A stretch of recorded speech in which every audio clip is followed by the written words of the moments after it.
ডাক্তারদের বলবো, supreme court অনুরোধ করেছে সবাইকে কাজে যোগ দেওয়ার জন্য। অনেক মানুষ পরিষেবা না পেয়ে মারা যাচ্ছেন। যারা কোটিপতি তারা প্রাইভেট হাসপাতালে চিকিৎসা করাতে পারে, গরিব মানুষরা কোথায় যাবে? আমি আপনাদের কথা দিচ্ছি, আমি আপনাদের বিরুদ্ধে কোনো ব্যবস্থা নেব না, কিন্তু এবার আস্তে আস্তে জয়েন করুন। আমি কোনো পদক্ষেপ নিতে চাই না। মমতার ঠাড়ে ঠোরে জুনিয়র ডাক্তারদের এক প্রকার যেন হুমকিই দিলেন। আর এত করে তিনি স্পষ্ট বুঝিয়ে দিলেন যে কাজে ফেরো, নয়তো কপালে দুঃখ আছে। বুধবার তৃণমূলের ছাত্র পরিষদের প্রতিষ্ঠা দিবস ছিল। সেই অনুষ্ঠানে বিজেপিকে তুলোধনা করলেন মুখ্যমন্ত্রী মমতা বন্দ্যোপাধ্যায়। অভয়ের বিচারের দাবি তোলেন তিনি। একই সঙ্গে আন্দোলনকারী ডাক্তারদের উদ্দেশ্যে মুখ্যমন্ত্রী অনুরোধ করেন, দয়া করে এবার কাজে ফিরুন। তিনি মঞ্চে বক্তব্য রাখতে উঠে বলেন যে আমার তাদের প্রতি সমর্থন আছে, থাকবে। তারা অনেক পরিষেবা দেয়, আপনারা তো অঙ্গীকারবদ্ধ পরিষেবা দেওয়ার জন্য। সুপ্রিম কোর্টও অনুরোধ করেছে সবাইকে কাজে যোগ দেওয়ার জন্য। অনেক মানুষ পরিষেবা না পেয়ে মারা যাচ্ছেন। যারা কোটিপতি তারা প্রাইভেট হাসপাতালে চিকিৎসা করাতে পারে, গরিব মানুষ কোথায় যাবে? আমি আপনাদের কথা দিচ্ছি, আমি আপনাদের বিরুদ্ধে কোনো ব্যবস্থা নেব না, কিন্তু এবার আস্তে আস্তে জয়েন করুন। তা না হলে সুপ্রিম কোর্ট সেদিন বলেছিল এরপর থেকে রাজ্য সরকার পদক্ষেপ নেওয়ার ক্ষমতা রাখে। আমি কোনো পদক্ষেপ নিতে চাই না, কারণ আমি চাই না যে কারোর কোনো সমস্যা হোক। ওরা ভালো করে পড়াশোনা করুক। আমি যদি কারোর বিরুদ্ধে এফআইআর করি, ওর ভবিষ্যৎটা নষ্ট হয়ে যাবে, কোথাও চান্স পাবে না, পাসপোর্ট ভিসা পাবে না, তার জীবনটা নষ্ট হয়ে যাবে। আমরা সেটা চাই না। আমাদের সরকারের মানবিক মুখ আছে, আর মানবিক মুখ দিয়ে আমি আরও ডাক্তার তৈরি করতে চাই। কি বলেছিলেন মমতা বন্দ্যোপাধ্যায়, শুনুন। ডাক্তারদের মিছিল আছে, আমি চাই তারা ভালো করে করুক। আমার সমর্থন তাদের প্রতি ছিল, আছে, থাকবে। তারা অনেক পরিষেবা দেয়। সাথে সাথে আমি বলবো, আপনারা তো মানবিক, আপনারা তো অঙ্গীকারবদ্ধ মানুষকে সেবা দেবার জন্য। সুপ্রিম কোর্টও রিকোয়েস্ট করেছে সবাইকে কাজে যোগ দেবার জন্য। অনেক মানুষ পরিষেবা না পেয়ে মারা গেছে। এরা গরিব লোক। যারা বড় লোক, কোটিপতি, অনেক টাকা আছে, তারা প্রাইভেট হাসপাতাল ট্রিটমেন্ট করতে পারে, কিন্তু যারা গরিব লোক তারা পারে না। কোথায় যাবে বলুন তো? একটা প্রেগনেন্ট লেডির যদি বাচ্চা জন্মাবার সময় হয়, ডাক্তাররাই তো তার ডেলিভারিটা করে, সে কি ওয়েট করতে পারে? তার তো একটা সময় থাকে। একটা হার্ট অপারেশন যদি কারো হার্ট অ্যাটাক হয়, সঙ্গে সঙ্গে ব্যবস্থা নিতে হয়। এই ধরনের অনেক রোগ আছে যা আপনারা করেন, সিনিয়র ডাক্তাররা সাথে থাকে, জুনিয়র ডাক্তাররা করেন। এর থেকে আপনারা ট্রেনিংটাও পান, ট্রেনিংটাও হয়ে যাক। আমি আপনাদের কথা দিচ্ছি, আমি আজকে মিটিং করছি, আজ পর্যন্ত বলছি আমরা কোনো ব্যবস্থা নিইনি। আপনারা আন্দোলন করেছেন, আমি কোনো ব্যবস্থা আপনাদের বিরুদ্ধে নেব না। কারণ আমি যেহেতু মনে করি আপনাদের দুঃখ থাকতে পারে, অভিমান থাকতে পারে, ক্ষোভ থাকতে পারে, আপনারা বিচার চাইছেন। কিন্তু এবার আস্তে আস্তে জয়েন করুন, এবার আস্তে আস্তে যোগদান করুন।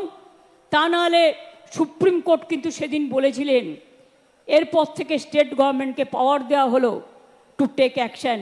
আমি অ্যাকশান নিতে চাই না, তার কারণ আমি চাই ওরা ভালো করে পড়াশুনো করুক। আমি যদি কারোর বিরুদ্ধে এফআইআর করি, তার ভবিষ্যৎটা নষ্ট হয়ে যাবে, সে আর কোথাও চান্স পাবে না, পাসপোর্ট পাবে না, ভিসা পাবে না।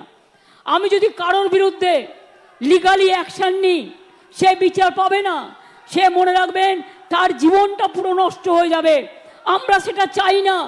আমাদের সরকারের মানবিক মুখ আছে, মানবিক মুখ দিয়ে আমি আরো ডাক্তার তৈরি করতে চাই।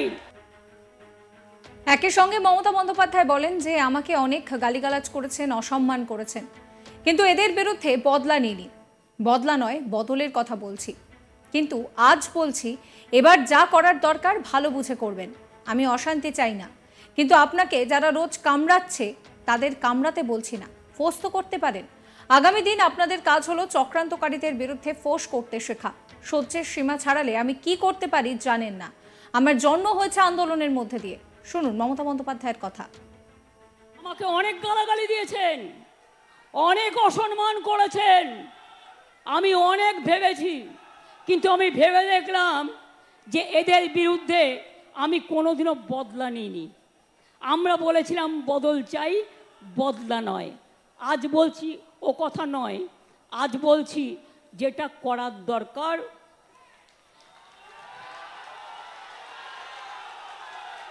সেটা আপনারা ভালো বুঝে করবেন। আমি অশান্তি চাই না, কিন্তু উৎসব প্রচার চক্রান্ত করে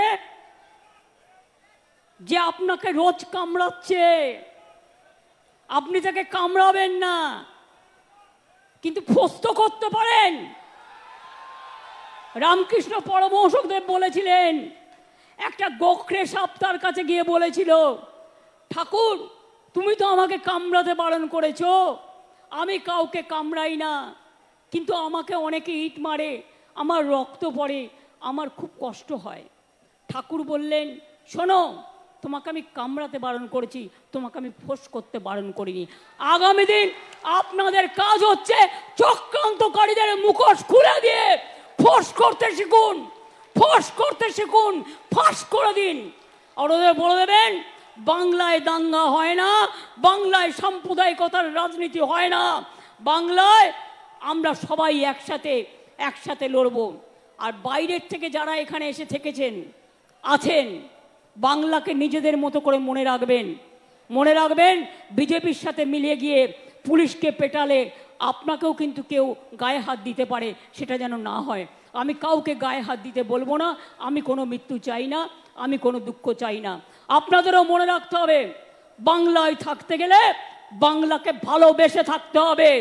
বাংলায় থাকবেন আর বাংলার উপর অত্যাচার করবেন, এটা আমি মেনে নেব না। এত দুর্বল ভাবার কোনো জায়গা নেই। কখনো কখনো মানুষকে সহ্য করতে হয়, এখনো সহ্য করছি, এখনো ধৈর্য ধরছি, কিন্তু সহ্যের সীমা ছাড়িয়ে গেলে আমি যে কি করতে পারি তা আপনারা কেউ জানেন না। তার কারণ I am the product of the movement. আমার জন্ম হয়েছে আন্দোলনের মধ্যে দিয়ে, মৃত্যু হবে আন্দোলনের মধ্যে দিয়ে। কার ক্ষমতা আছে দেখি, টাচ করে দেখান। একদিকে মমতা বন্দ্যোপাধ্যায় পরিষ্কার বললেন যে আন্দোলনের মধ্যে দিয়ে জন্ম, তিনি ফোঁস করার বার্তা দিলেন। অন্যদিকে জুনিয়র ডাক্তারদের তিনি কাজে ফেরার কথা বলছেন। তিনি বলছেন যে এবার অনেক হয়েছে, কাজে ফিরুন। অনেক মানুষ পরিষেবা না পেয়ে তাদের মৃত্যু হয়েছে। যাদের অনেক টাকা আছে প্রাইভেট হাসপাতালে যেতে পারে, কিন্তু গরিব মানুষ তারা কোথায় যাবে?